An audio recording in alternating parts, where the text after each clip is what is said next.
mahilig ka rin bang ngumuya ng bubble gum tuwing nasa trabaho ka?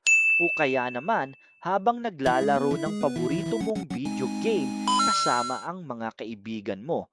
Kung ganoon, alam mo bang may isang bansa sa Southeast Asia na may mahigpit na batas tungkol sa bubble gum? Ito ay ang Singapore. Pero teka lang, hindi ibig sabihin na bawal kang ngumata ng bubble gum doon. Ang mahigpit na ipinagbabawal ay ang pag-i-import at pagbebenta ng ordinaryong bubble gum. Kaya hindi ka basta-basta makakabili nito sa mga ordinaryong tindahan sa Singapore.